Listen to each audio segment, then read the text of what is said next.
You know what time it is. You know what time it is. How firm thy friendship. Oh, you know what time it is. Raw with them boys of the fall. You know what time it is. On the ground with a nose for the ball. You know what time it is. Blood, sweat, and them tears for this game. Leaving it all out on the field with no fear for you lames. And it's Buckeyes by a billion. We in the building with over 100,000.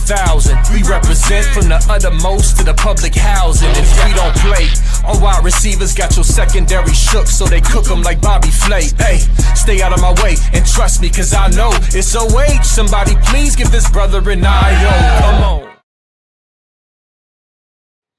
What up, Buckeye Nation? Welcome to the Buckeye Boys, where we talk about college football with real fans.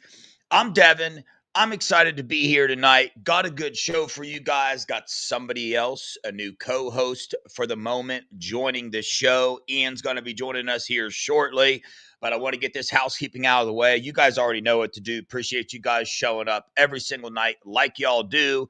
Hit that like button, hit that subscribe button for us. We got a jam-packed show planned for you guys tonight. We're going to go over the transfer portal additions that Ohio State has. Like I told you guys yesterday, going to get them a rating from 1 to 10, 10 being huge pickups, super successful pickups, 1 being not so much. So some of those will be able to grade real good, some not so much. A lot of season left to play, some with multiple years of eligibility.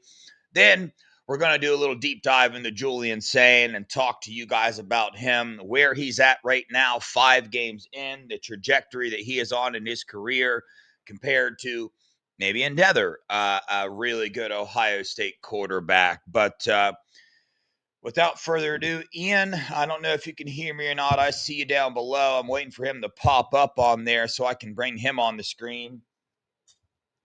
Might be having a little bit of technical difficulties. So as soon as I see him pop back in, we will do that. In the meantime, I saw in the chat there, I saw you guys talking about who our biggest competitor is this year. That's a good conversation to have. I mean, it's real easy to say, the Miami and the Oregons, but I think that's what it is at this point. I'm not fully bought into the Miami stuff yet. I'm not bought into that Miami hype yet. It's a long season, got a long way to go. So we'll see what they do. It's about who plays the best in the playoffs, right? And I am convinced that in order for your team to play their best in the playoffs at the end of the year, when they've been through so much, they're tired, they've been through things they didn't expect to go through, and tensions are a little bit high. I think the playoff time is when the culture of your team really comes into play. So we'll see. I think that's why Ohio State. I know that's why Ohio State dominated in the playoffs last year, because of the culture that Ryan Day has built there. But I'm going to try to pull Ian up and see if we can't see him yet. Dude, that's so weird. Ian, how you doing, bro? I'm doing well. Good evening, Buckeye Nation. Yeah, I was looking at down below. The screen was black down below, so I didn't know if you were on there or not. But when I brought you up, you showed up. So, dude, excited to have you join the show again. Excited to dive into some things with you. You excited, man? You excited to dive into these topics tonight? Absolutely, Dev. I'm ready to get to it. I'm excited to be here. I want to, first of all, thank you for the opportunity. Nothing more that I love to do than talk ball, talk about the Buckeyes, and spend my evening with Buckeye Nation. So, without further ado, man, I'm hoping I'm a good addition to the team, and I'm ready to get started. Yeah, for sure, man. I got to ask you this. I didn't tell you I was going to ask you this first, but dude, I need a little bit of history. How did you become a Buckeye fan, bro? I want to know that before we dive into this. I should have told you I was going to ask you that before, but shoot, bro, we chilling on here. So why Absolutely. Buckeyes? Why Ohio State? Tell us. Yeah, man. So, Dev, I was born in Columbus, Ohio, in 1987. My whole family is a family of Buckeyes. I got it honest, as they would say, right? I'm from the south side of Columbus, right off of 104, in a place called Southfield. And I spent my youth playing for the South Columbus Athletic Association, Little Buckeyes, as they would say. So, I did that all the way up until high school, where I went and played basketball and football at Marion Franklin. But we had all the Buckeye traditions, obviously the colors. We had the Buckeye stickers. I still have my helmet from when I was in the Little League. We got a chance to play in the old Horseshoe. Well, we played at Cooper Stadium. And so, man, I just always been infatuated with the team. My first memory is from the '96 Rose Bowl when David Boston caught the pass from Joe Germain. Yeah, That's my first memory, my first great memory, right? We had yeah, struggled to get to the Rose Bowl all those years. I remember the Eddie George years. And I remember the worst memory I have is the 63 to, I think, 3 game against Penn State with Joey Galloway and those guys, man. And they had ooh, Keyjana Carter and Kerry Collins. So I got yeah, a lot of memories. And yeah, man, I'm excited. I bleed scarlet and gray, man, honestly. And as you see on my shirt, it says "Only Hustlers in Ohio." This is a local brand. We're a city, a state, a nation full of hustlers. We go getters. And again, man, I'm excited to join the team, brother. I really appreciate the yeah. opportunity. I love it, man. Yeah, Buckeye, born and raised in the blood. I love it, man. That's a lot of passion behind it when it comes that way. But hey, man, this transfer portal thing, it's changed the game. Okay, it's given teams the opportunity to go out and pick up players where there are misses in the recruiting classes. And we follow the Buckeyes enough to know that there have been some misses. Sometimes it's not necessarily misses, but the transfer portal can be a blessing and it can be a curse, right? Your players can leave. We've had some players leave. We haven't had any players leave Ohio State that we projected to be starters or huge impact players, which I think is not talked about enough and a huge part of why this Buckeye program is successful. Right. But this year in particular, the Buckeyes needed to go get some help, right? They got some help on the defensive line. They got some help on the offensive line. They went in. They got a long snapper. They got a kicker. They got all kinds of pieces. And there's different uses for the transfer portal. You can go in the transfer portal to address an immediate need, and you can also go in the transfer portal to address a need that might come down the road, right? A couple years down the road, because all these players we're going to talk about through these 5 games. Some of these players we haven't seen play, okay? So it's going to be hard to rank those, but the main reason behind this is let's talk about the players that we expected to come in and make immediate impacts and what those players are doing right now. There's obviously, we know, some success stories and some not so good success stories. So let me get this pulled up here. We're going to go ahead and start with Justice Terry, right? The transfer from West Virginia. Where are we at here? Yeah, that's where we're starting. So just to let you guys know, we're skipping Grant Mills, Eric Brickhandler, Jackson Corvell. Let's start with Justice Terry. Offensive tackle, 6'5", 338 pounds. Ohio native, Ohio boy. Ended up signing with West Virginia, but the Buckeyes went and picked him up. That was kind of a surprise one. I really didn't expect the Buckeyes to go in and pick him up, but I'll be honest with you. When they picked him up, I looked at his size and I automatically assumed the dude's going to be a guard, right? Well, he's not a guard. The dude is our backup right tackle right now. And we watched him actually this last game with the second string offensive line come in. What'd they do? They marched right down the field. But the best thing about Justice Terry, there's a lot of things that I really like about him, but he's got multiple years of eligibility. So he's not one of these transfer portal players that we expected to come in and make an immediate impact. We didn't need him to, right? We didn't need him. We already had other players we picked up in the portal to fill that void. So he's just kind of one where Justin Fry had missed in some of his classes just on numbers. So Coach Bowen wanted more numbers. He went out and got it. And it seemed like we got a winner here, right? But because he's not making immediate impact, he's going to get a 7 out of 10 for me.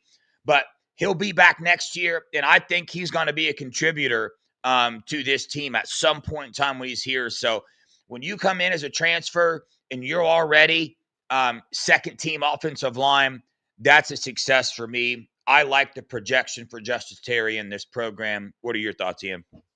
Yeah, so interesting story, Dev. My little brother is a graduate of Pickerington High School this past year in the 2025 class, and he went to school with Justice. And so Ah, I mean, he's a multi-sport athlete. My brother knows him pretty well, played basketball with him, very nimble kid, very athletic, can dunk easy.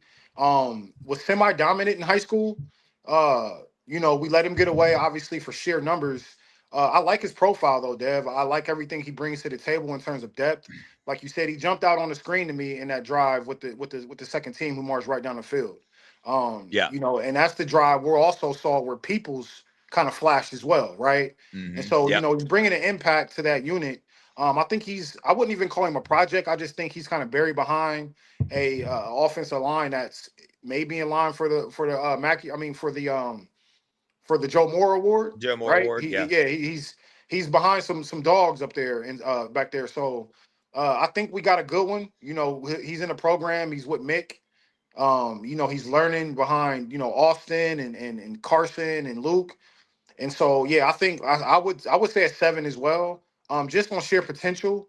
And I mean, this guy is freaky athletic, Yeah. right? 6'6", like I say, multi-sport athlete at Pickerington, who is a good sports program in Ohio, borderlining on great, right? And if you remember, we got a linebacker who was a multi-sport athlete at Pickerington as well. I'm not sure if anybody has heard of him. Sonny, I think his first initial was a S, his last initial was a S, right? Yeah. Yeah. And so, Yeah. Yeah. Yeah. that's it's kind of a good place to start, especially on the O line. I love multi-sport athletes on the O line, man. Oh yeah. You know what I'm saying? It Yeah. shows they're competitive, nasty, playing inside, used to banging, used to getting contact. So I would agree. 7 out of 10 is a good score for Justin, man. Yeah, for sure. That's interesting backstory there. I didn't know all that. That's really cool to know the multi-sport athlete stuff. And like I said, remember, guys, when we're rating these guys, we're rating them right now. Okay, so his stock is going up though, 7 out of 10, because like Ian said, he's got some dogs in front of him. But let's move on to the next one, Bo Atkinson. I would say this was the transfer that got the most attention in this class because of the timing of the transfer in the later class, and because for some reason, I mean, I know why, but we were salivating over every defensive end that came up in the portal. Okay, and we needed help there, right? A lot of misses in recruiting recently at the defensive end position, a lot of flips on signing day, so we needed help there. Well, when he first popped up, and you watched his film from last year, he had several sacks at North Carolina last year. You go back, you watch his film, and he was a very productive player at North Carolina. And a lot of people, as you can see here, he was a 4-star in the transfer portal with a 91 rating, 6'6", 266. And a lot of people were projecting him to take a starting role, right, for the Buckeyes. A lot of people were projecting that. They were projecting he could possibly be the sack leader of this team, all that stuff. But the thing I loved about picking Bo Atkinson up was his versatility, his ability to go on the edge and his ability to go on the interior of the defensive line, especially with Matt Patricia. And I knew what he was doing in practice with these odd fronts and different fronts. I knew Bo Atkinson would be a good addition to this team. He is not a starter, but when he comes in, there is not a drop off. There isn't. He keeps getting better. To go from North Carolina to Ohio State, there's going to take some adjustment periods to happen. And remember, he came in super late. He didn't have a lot of time to get ingrained into this program. So the fact that he came in that late and he's contributing the amount that he is right now, he's the first defensive end off the bench. Okay. Kenyatta Jackson went down. Bo Atkinson is the one who replaced him. So he's number 3, right? So that's saying a lot. But kind of like the offensive line with Justice Terry, a little bit, they're way different situations, to be honest with you. But the reason why I bring that up is because there's dogs in front of him. Caden Curry, enough said, don't need to say anything. If you watch Ohio State football, you know about Caden Curry. Kenyatta Jackson, which I really want to do a show on him because he's not getting enough love. The dude's elite. The dude is elite, and the dude has a higher ceiling than what even Caden Curry is playing at. But people are judging him based off sacks and all that stuff. But what Kenyatta Jackson is doing this year so far is at a way higher level than I think we even realize. But Bo Atkinson right now coming in, contributing the way that he is, and he is only going to get better because of how late he transferred in. I'm going to keep emphasizing that. and he's got another year of eligibility. So we can see him this year, and we're going to see him next year as well. So he's going to be a big-time contributor. Bo Atkinson gets a 9 out of 10 for me right now. When he comes on the field, we don't have a drop-off. There's not a lot of drop-off. We're not worried about him missing an assignment. We're not worried whether he can beat the dude off the edge. And his versatility, he is a huge impact player that we picked up in the transfer portal, and I'm loving what I'm seeing from him. Might not be as flashy as all the preseason talk, but I don't think any player ever is with Buckeye Nation. But Ian, you take over. Talk about him. I got a dog pooping on my carpet, so I'm gonna grab her, take her out, put her in her cage. I'll be right back, brother. It's all good. Nah, Buckeye Nation. So when we talk about Bo Atkinson, we have to realize, again, like Dev said, who he's behind, right? Kenyatta Jackson and Caden Curry. I mean, Caden Curry is getting national attention, reluctantly, right? Because it's Ohio State. We know the media is reluctant to give us our props and our flowers, but Caden Curry is getting to a point where you can't deny him. Kenyatta Jackson. I mean, he's one of those guys that when he steps off the bus, you think you're looking at an alien, right? I mean, Kenyatta Jackson has the build, he has the tools, he has the skill set. Bo Atkinson, like Dev said, is 6'6", 265. In preparation for today's show, I just went back and looked at some of his highlights last year at UNC. 13 games, 24 solo tackles, 12 of them for loss, with 7.5 sacks. ACC, we can get into the competition level in that conference, but I mean, that's a lot of sacks, right? As Buckeye Nation, we were clamoring for sacks from, two NFL draft picks in JTT and Jack. And so he's relentless. One move is not in his tool set. I mean, he has multiple. He gets after the quarterback, doesn't let up on a play. For me, and watching the games this year, man, he's popped off the screen when he's gotten the game. Like Dev said, the numbers aren't there just due to the depth that we have. And we all know LJ is not he's getting better with rotations, but some rotations are limited, especially in matchup games. But he got it in the Texas game and made an impact. He got it in Washington and made an impact. And at Minnesota, there's a play in particular where I think Lorenzo, the quarterback, I got the ball off. The ball was right there. He didn't get him down on the ground. I think Low Styles ended up making the tackle. But yeah, Bo Atkinson for me, I would say 9 out of 10 as well. I think he's one of those players that as we get further along into the season, his motor and his relentlessness, right, in those matchup games, especially when we're talking about against the Oregons and the Big Ten championship, possibly, and on into the playoffs, he's going to be essential for us. And third down specialist, right? If we can put him in there just to rush the passer, great in stopping the run. Again, the numbers will start to show. I think his impact will start to show up in the box score. But when he's on the field, I notice him. He jumps off at the screen to me a lot. There's been some chatter around him just due to expectations, but I think Bo Atkinson has been a get for us, man. Like you don't really have backups like that. He's out of school. Usually he's starting and playing the majority of the game.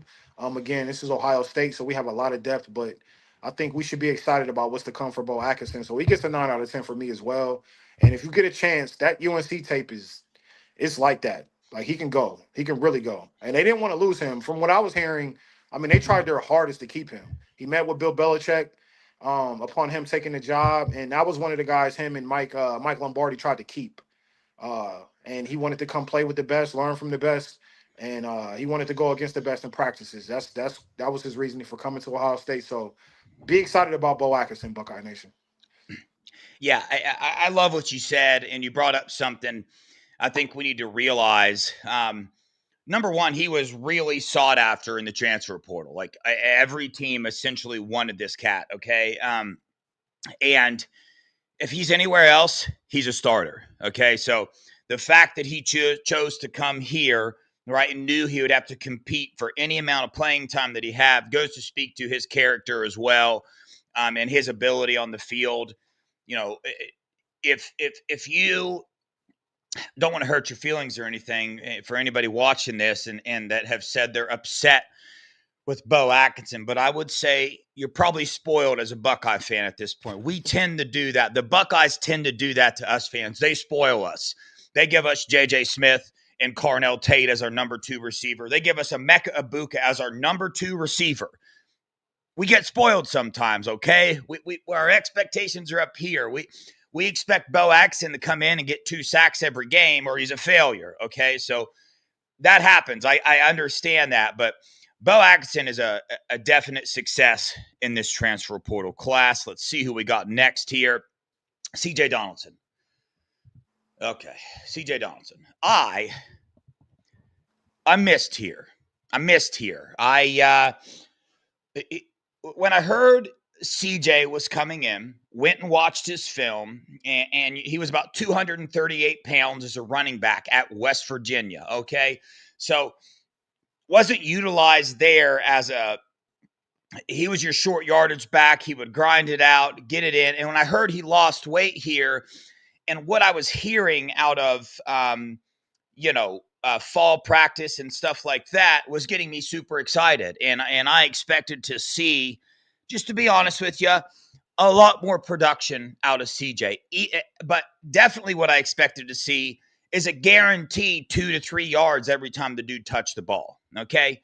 And when they went down to 225, and we heard him in his interviews talk about how he's so much faster now, he feels a lot better. And again, I hate that it sounds this way, but it's just the truth. I expected way more out of CJ. That being said, we needed a veteran leader in this running back room. We had to go get a running back that played a lot of college football, and CJ was that dude. Okay, so he was able to come in, be a leader, give that veteran presence to this room that's full of sophomores and freshmen. Okay, he's not the most talented back in the room, but he was able to come in. The coaches seem to trust him. But I think the longer this year goes on, he's going to get faded out. He's going to get faded out even more. I mean, we're seeing it before our very eyes. He was the one with the most carries, game number 1. And now he was the one with the least carries, game number 5. Okay, so Bo Jackson, James People is getting more snaps at him at this point in time. So CJ, I think I can't, because I put so high of expectations on him. That's not his fault. He is who he is. Go watch his film at West Virginia and watch his film this year. That's who he is. There's no drastic change in his play style other than his physical ability might be a little bit faster. But I like that he brings that veteran experience to this, and I expect him to get better too. Going from West Virginia to Ohio is very hard, but CJ gets a 5 out of 10 for me, man. He just does, because I had those expectations, right or wrong. I'm not seeing the breakaway ability. I didn't think he had that, but like I said, there's been a lot of short yardage situations where his pad level is way too high and gets knocked backwards. He doesn't fall forwards all the time, but I expect him to get better. But as of right now, I'm just keeping it 100, and I hate to do that to CJ because I love his interviews. I love who he is as a person, but strictly as a football player and what he's doing on the field, he gets a 5 out of 10. I want to remind the chat, when we bring these guys up, give us your scores out of 10. What are you guys thinking? What are you guys thinking on CJ, right? I haven't been paying attention to what you guys graded the other two, but let's start with CJ. Chat, give us your grade out of 10 for CJ. Ian, take it away. Yeah, Dev. So, and you touched on something that's pertinent, man. Like, this isn't personal. We love every Buckeye. We love people that put blood, sweat, and tears and put pain in for us, right? This is what we do. We diehard fans. So this is not no knock on CJ, man. He's a wonderful kid. Had a freak accident scare playing at Texas where, some thought his playing career was in jeopardy. So this kid has bounced back. It's important to note with CJ, man, he started off as a tight end, right? And so his first year playing running back was 2023 at West Virginia. His best year was 2023. He had 798 yards and ended up with 11 touchdowns. Now, the Big 12, we can all get into the competition level in the Big 12, but since he's been here at Ohio State, I like him back to a quote. Any Browns fans in the chat? Chat, let me know. They in there. Y'all remember Leroy Hort, right? I think he played for the Browns from 92 to 90 to 95. And he said, if you draw the play up for 3 yards, I'm going to get 5, right? Mm-hmm. CJ Donaldson is the exact opposite, okay? If you draw the play up for 3 yards, CJ Donaldson is going to get 3. He just doesn't have that elusiveness, and I think, and the more and more I dig in and deep dive into his career, starting off as a tight end, you see why, right? That natural running back instinct is just not there with him. Yep. There's a play that stuck out to me at Washington where it was on the first drive, and if he hits the hole and puts his foot in the ground, he scores on it. He was running towards the boundary on the first drive in the game. And so I think I'm about a 5 out of 5, 5 out of 10 with CJ Donaldson as well. One of the things I do like is he is short-handed out of the backfield. He will catch the ball for you. Um, Not really any issues with fumbling during his career, so I think that's why the coaching staff trusted him to get that start against Texas.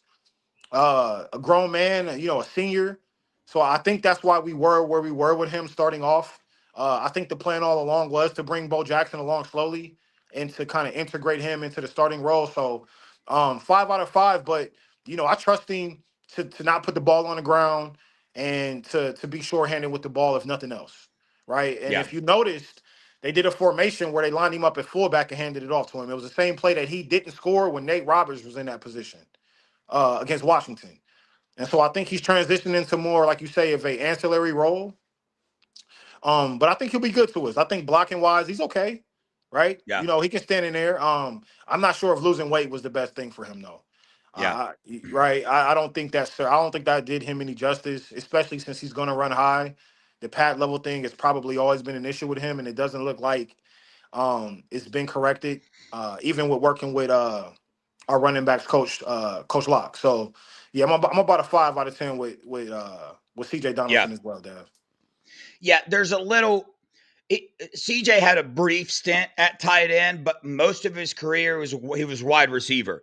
Growing up in high school, I mean, he played with all those SFE dudes. Like the Right. SFE dudes know CJ because he played at wide receiver. Right. And he went to West Virginia as a wide receiver, if my information is correctly. But we're along the same lines there. It's the same type of conversation still to be had there. But again, I like everything you said about him. Hard worker, good kid, doesn't turn the ball over. But we'll see. We needed that leadership, and you brought up a good point that the plan all along could have been, hey, we see what we got in Bo. Okay, Absolutely. so they saw his tape, they saw his recruiting tape, and they probably knew what they had there. But let's move on to the next one here. Philip Daniels, my dude, Philip Daniels, the Minnesota transfer, the dude with 2 more years of eligibility left if needed. I didn't see his height and weight there. We all know his height and weight. He's 6'5". He's tackle size, right? We watched a little bit of his film at right tackle at Minnesota, and he did okay, right? He did pretty good. He was higher ranked in the portal than Ethan Anianwa, and nobody at the time agreed with that. Everybody's like, what is going on now? But Philip Daniels, the second that he came in there, by the way, he's got relation to, who's his cousin? The star Ohio State offensive tackle, plays for the Cardinals. No, doesn't play for the Cardinals. I forget his name. I really do. I forget his name. I'll do this a lot, Ian, if you don't know. But Philip Daniels' cousin, chat, you guys know who it is. Either way, his family produces very good tackles that have played for the one in particular that played for. Yeah, there you go, Ed. Thank you very much. Paris Johnson. He's Paris Johnson's cousin. So love it. When he came in, dude, I'm telling you, the people I talked to inside of the Woody kept telling me how mean this dude was. That they had to completely remove him from a practice at one point in time because he was going too hard, too much, getting in fights. And that was the very first report I ever got on Philip Daniels. And in that moment, I was sold. I was like, oh, yeah, I like this. I love this. That is my dream for offensive linemen. I love hearing that. And all along the way, I kept hearing, yo, dude, players were telling me. The first person that ever told me, I'm not going to say who it was, but a player on the phone said Philip Daniels is going to take somebody's starting job on this offensive line. And I told several people, and I didn't even believe it at the time. And everybody I told definitely didn't believe it. They were like, nah, bro. They laughed me out of the gym. They laughed at me like I was crazy. And obviously it wasn't me saying these things, but obviously the player that said it knew what he was talking about. But I assumed it was going to be Tegra's job. I honestly did. I said, Phillips taking Tegra's job. I put that out on the message board. I said it on shows. I said it all over the place. Well, with all the switch up and everything, with Austin Saraveld moving the left tackle and Philip Daniels being at right tackle right now, I mean, dude, that's a 10 out of 10 move. That's a 10 out of 10 transfer. That's a 10 out of 10 boss move to come from Minnesota, work your way up, and be the starting right tackle at Ohio State with a loaded offensive line room that has Ian Moore, that has Ethan Anianwa, that has several other players, right, that could have been in that position, but he beat them out. So, and he keeps getting better.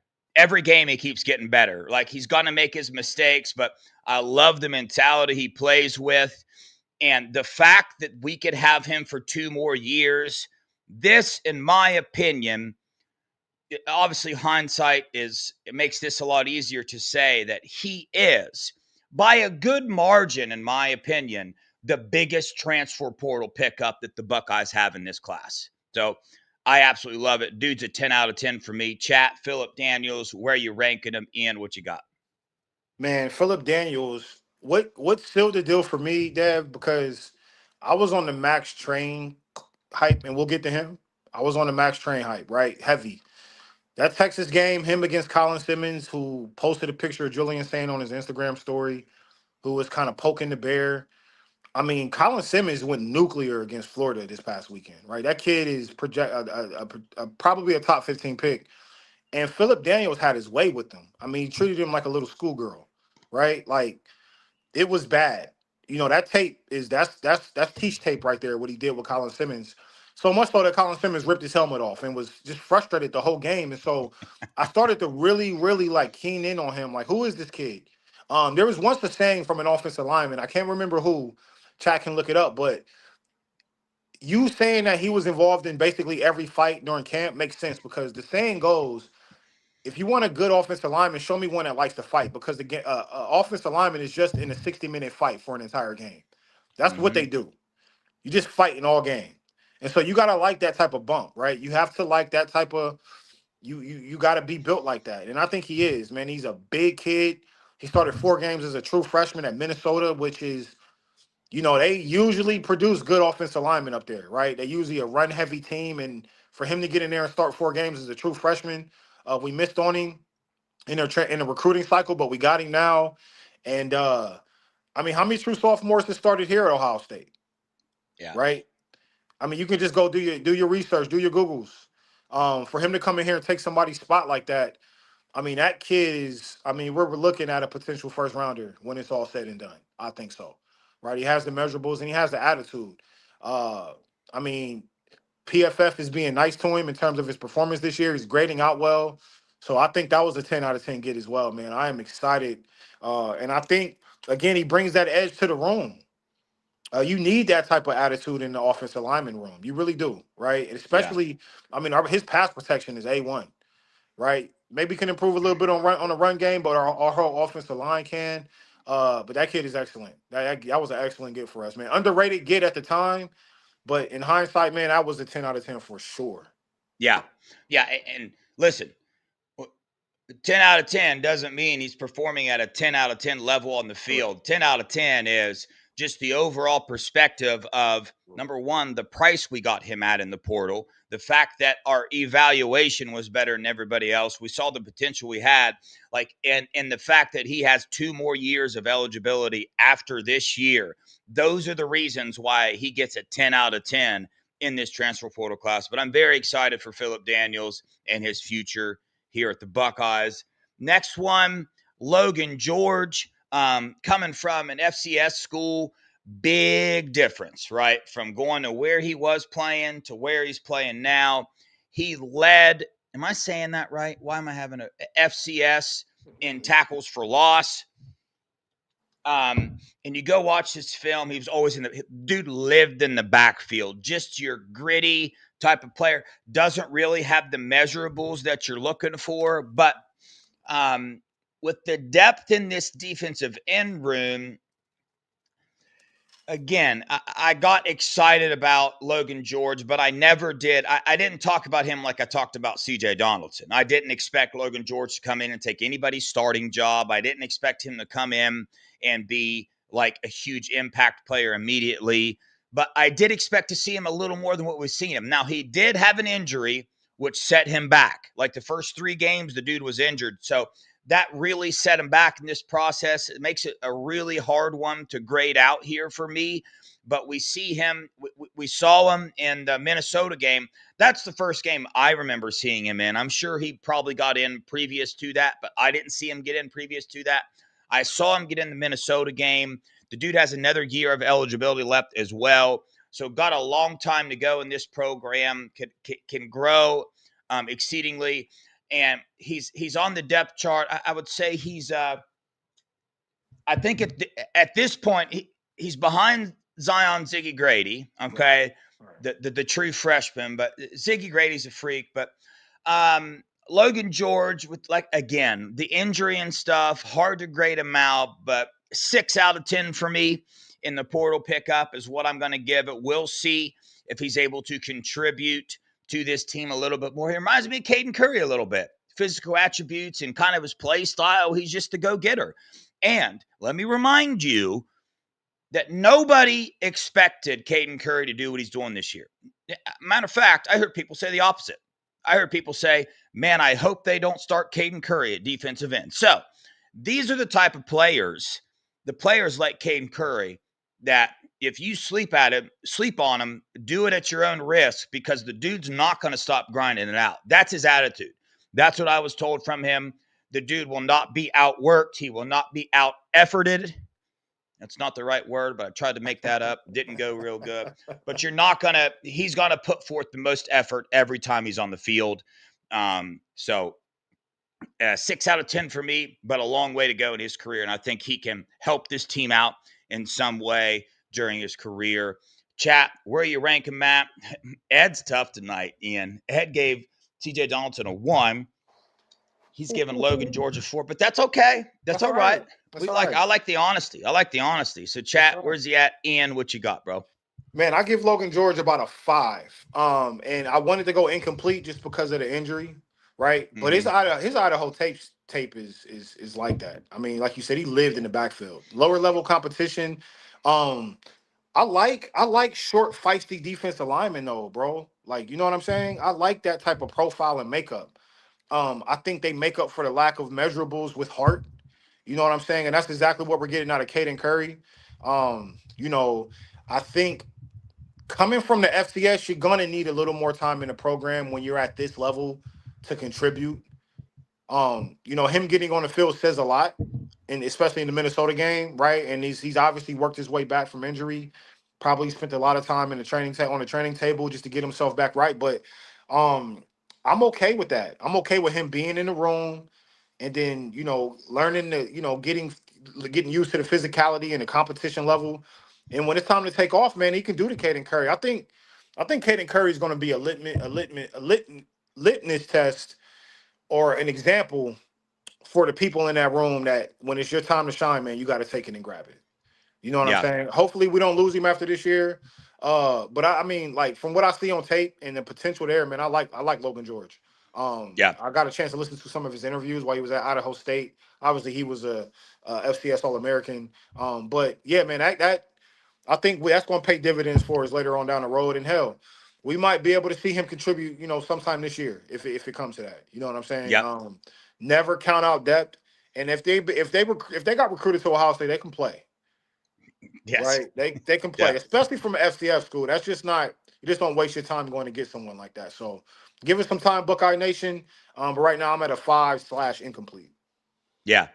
Larry Johnson spoke very highly of Logan George. He even brought up the specific thing. A reporter asked him in an interview, do you worry about Logan George going from that level of competition to this level of competition? And Larry Johnson said, if I was worried about that, I wouldn't have recruited him here. Go watch his film. He's not going to have a problem with that. So, again, the injury really makes it hard to grade him. We have no idea where he would be at contributing if it wasn't for the injury. but a lot of football left, so we will see. Who we got left on here? Let me scroll down so I can see here. Mr. Ty Matt. Hayward, Howard, Bo Jackson's relative there. All right, Ethan Onianwa. Here we go. Ethan Onianwa, at the time we picked him up in the transfer portal, all I heard was he was the best tackle in the transfer portal. And I'm going to be honest with you, his film got me. It got me because, played at Rice. I went back and I watched the Rice versus Texas game, and he held his own. He did very well. And tricky one to grade here.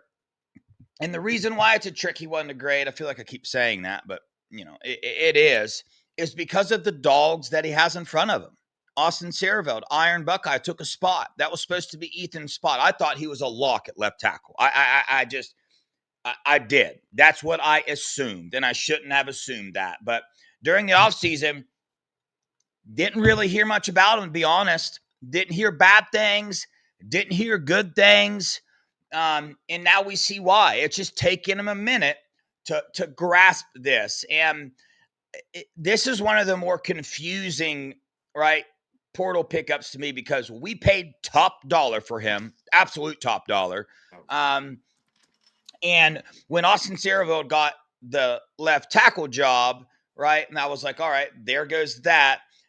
Wonder if Ethan is going to take the right guard position. And I thought that was about to take place. I did.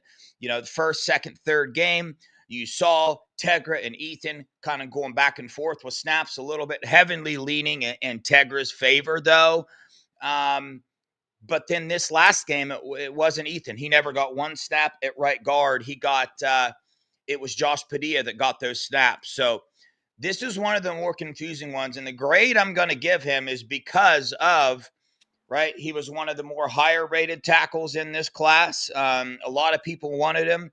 He demanded $1 million in the portal to come in as a starting tackle. So you come in at that and you don't find yourself a spot on this offensive line anywhere. Dang, it's so hard to grade him because, dude, the snaps that he got, for instance, I forget what game it was, but we were having trouble rushing, and he came in, and we rushed down the field and scored the second he came in, right? So really good at run blocking. I do know that, and I saw him do some couple counter plays, really agile. I like his play. I just can't quite – I don't understand this. Because what I saw from his previous film and what I see from his film when he gets in,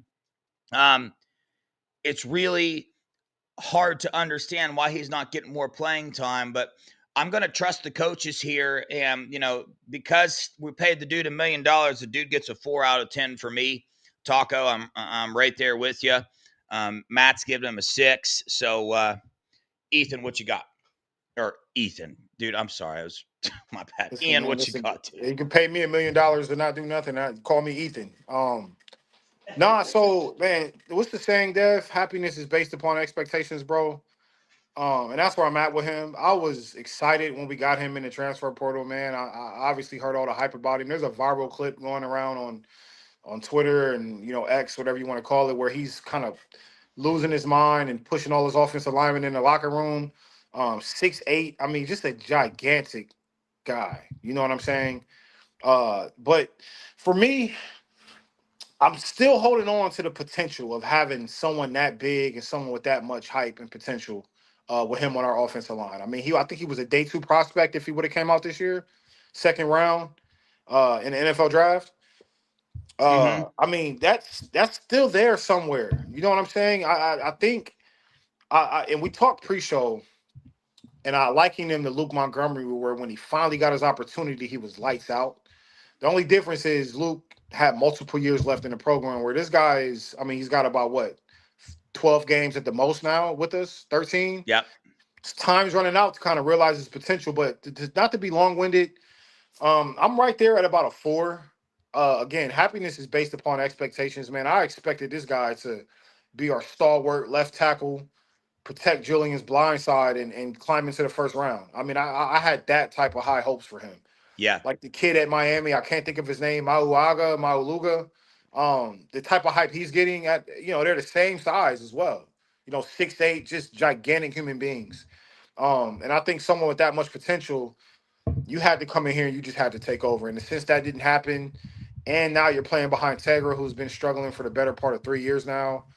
I mean, it's there for the taking.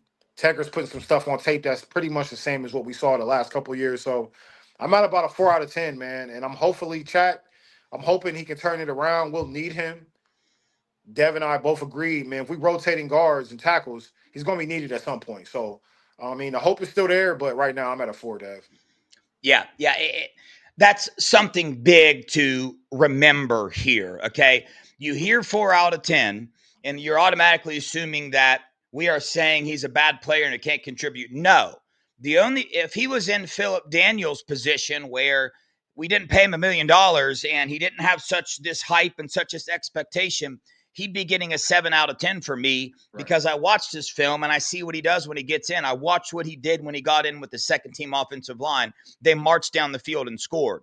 So again, he's got dogs in front of him. Okay. He's got really good players in front of him and he's unable to get in there, but it's a long season. We saw last year, we went 10 deep on the offensive line. So I'm still convinced that he is going to contribute to this team at some point in time. So the depth on this offensive line, it's just deep, man, and it's a competitive atmosphere, and that's why we're seeing guys like Josh Padilla, Gabe Van Sickle, Austin Searville take the left tackle job, Philip Daniels take the right tackle job, because we have players like Ethan Anianwa on our second team pressing them every single day, pressing them for that job. It keeps them, on their heels or on their toes, making sure they're playing their A game because they know, hey, we got a offensive tackle that got a second day grade for the NFL last year. And he's coming here this year in this program with these coaches and this, weight room program that we have here. So, a lot of hope still left for him, and I think he's going to contribute to this team. Gio's got some breaking news about the 2027 class. He said he's going to let me know afterwards. Yeah, I don't know yet. I'm on the show. I do have a couple missed calls, so I'm guessing that's probably what it's for. But shoot me an email, Gio. I'll shoot you an email back. Whatnot. Here we go. Who's next? Max Clare. Max Clare is the last one that we're going to talk about tonight in the transfer portal. Dude, we're not going to get to the Julian Sayin stuff. You want to jump to it now? A quick grade for Max Clare, then jump to it. It's 8:00 already. We got to be off here at 8:10. Let's do Max Clare real fast. 8 out of 10 for me. Last game, 5 receptions. He's stuck with a loaded room, a new quarterback. We saw the catches that he makes. The dude is going to get better and better and better and better. And we use 4 to 5 tight ends on this team. So don't sleep on Max Clare. The dude's an elite tight end. Ian, what you got? I got an 8 out of 10 for Max as well. Precise route running, hands. NFL's in love with him. Second day projected pick next year. Really could play the slot like Brandon Ennis is doing if you need him to. Needs to work on his blocking, but I'm about an 8 out of 10. Check with me in November. I think he's going to be at about a 10 out of 10. I think he's coming into his own. Yep, for sure. All right, here we go. Let's dive into it. Julian Sayin, here's his passing chart in front of you. You see, you can read it. The NFL passing grades or the quarterback rating system, passing efficiency goes up to 158.3. Look at all the boxes that Julian Sayin has 158.3. Ian, take this thing home, bro. Yeah, Buckeye Nation. As we end, I want to leave you with just something to be thankful for, man. We have got a superstar on our hands. The unparalleled, historic 5-game stretch that this kid is on. I want to start by giving you a brief backstory. Julian Sayin comes from a family of athletes. His brother was a starting quarterback for Penn. His sister was a college athlete, and Julian was bred for this, right? This isn't something that's happened by accident. This isn't something that's been stumbled upon. As a kid, he went to a school where he went to school in the morning and played football in the evening. Since 6th or 7th grade, And his mom and dad asked him, "Is this something you want to do?" They didn't ask him to do it. He was pressing them to take him to this school. Upon entering high school, he started as a sophomore. His high school coach has said, "quote unquote," Julian is bred for this. He's made for this. He was the only sophomore in the history of his high school program in Carlsbad to be able to change plays at the line of scrimmage from day one. There's an article in the New York Times that was written on Julian, and you can see all this for yourself. It was published in August of this year. They give you the whole backstory. I want to get into some stats, him comparing him to CJ, which is another OSU legend. CJ threw 5 games in 2021, his first year starting, 103 of 159, 68% completion percentage, 1,463 yards and 11 touchdowns, 3 interceptions. Julian Sayin through 5 games this year, 101 of 126, 85.8 completion percentage, 1,300 yards, 13 touchdowns, and 3 interceptions. I mean, he's That's right there with CJ, right? I mean, this isn't. We look back on CJ, right, and we talk about his career in an illustrious way. Julian's on that same track, if not further along, right? Some of Julian's stats right now, he's number one in the nation in completion percentage at 80%. Deep ball passing per PFF is at 98%, 12 out of 14, 500 yards and 7 TDs. He's number three in passer rating at 196, number three in yards per game, number four in touchdowns, eight in QBR, eight in total TDs, 24th in total passing yards per game, and he's only played 4.5 games. All right, set out half of the Grambling game. So we have to put in perspective what a historic 5 game stretch this is, Buckeye Nation. The media won't give him his flowers for some reason. They're kind of getting to it. Pro Football Focuses, and I'll give you his exact name. Give me 1 second while we press for time. Dalton Wasserman.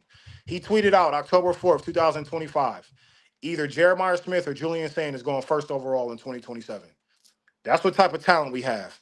Jake Butt today said Julian Sand has no weaknesses. He said that on the Big Ten Network today, right? So the nation is starting to take notes of just who this guy is that's leading our team, Buckeye Nation. I want you guys to really put this in perspective. Like you're watching a master at work. The arm talent, the processing, the feet, the athletic ability and the pedigree, right? This isn't something, like I say, this isn't something he stumbled upon. He was made for this moment. So as you go along and as you look at some of the quarterbacks around the country, just know you got one of the ones leading the Buckeyes. We'll get more into some stats at a later show, but I just wanted to leave y'all with that. I want you to go check out that article that was written by the New York Times on him. Just read a little bit about how he was raised. A quick little story, a quick little insert in that story was his family went to Mexico. He was in 10th grade, and they took his trainer to Mexico with him. That's how locked in it. That's how yeah, locked in this kid is on football. They took his trainer to Mexico on family vacation, where Julian didn't want to go if his trainer didn't go with him. yeah, Okay, so you're possibly looking at the number one pick in 2027. Um, and yeah, we found our next great one. So don't yeah. be surprised. Don't be surprised at the things you see to come forward.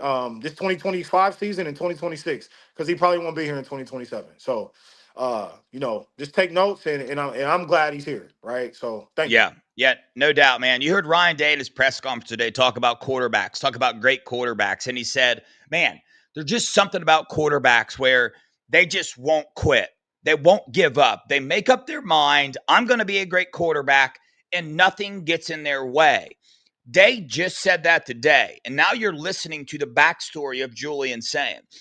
He made up his mind in the 6th grade that he wants to be a great quarterback. He lives and breathes quarterback from a very young age. I mean, the backstory is a beautiful thing, Ian. I'm stoked you brought that up because not enough people talk about that and understand why Julian Sayin is who he is. All the hype that we heard in the offseason, all the hype that we heard when we picked him up for the transfer portal, his first year here, when Ryan Day said, I have never seen a quarterback process information this fast. That's all we were hearing about. Some people were saying, hey, is he going to take Will Howard's job? I never thought that was happening. Will Howard was an absolutely phenomenal quarterback, won us a national title.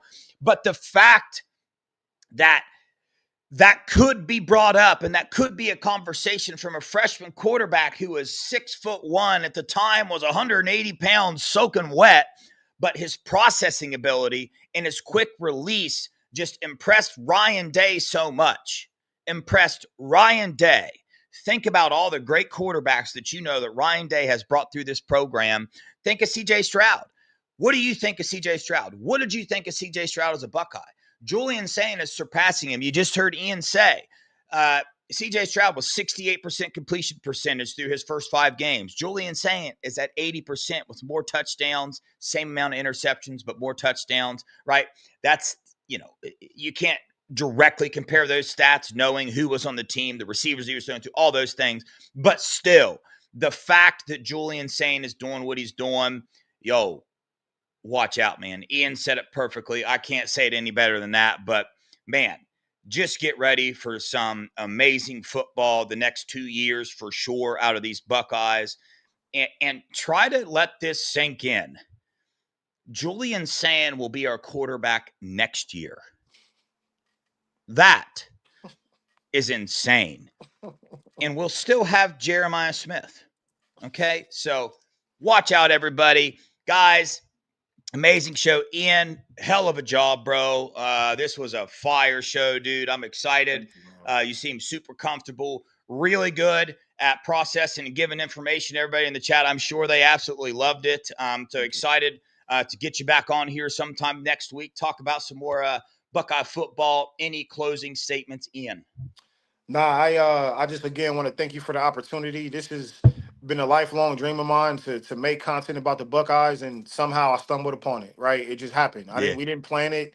I tapped into a live show one day, and here I am talking ball with Dev. Right, who would have thought? Yeah. So I want to appreciate everybody in the chat. I hope I did well. I'm gonna continue to work on my craft, take tips from Devin, continue to take this seriously. I want to bring y'all a show because I just search for content on the Buckeyes all day. I just want to hear people talk about my football team in a professional way, but in a way where we can just chill and talk ball as well, right? But know they stuff. So this is what I do, and hopefully I was able to provide that same feeling to y'all.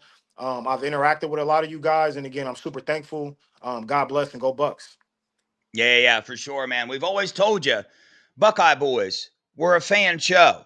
We just chilling. We a couple of fans on here that absolutely love the Buckeyes. We tell you, if you got something to say, come on the show, right? This opportunity came up. Ian's killing it. He's going to continue to kill it. So if you got something to say, man, when we put that link in the chat, hit that thing. Come on here. We're a couple fans.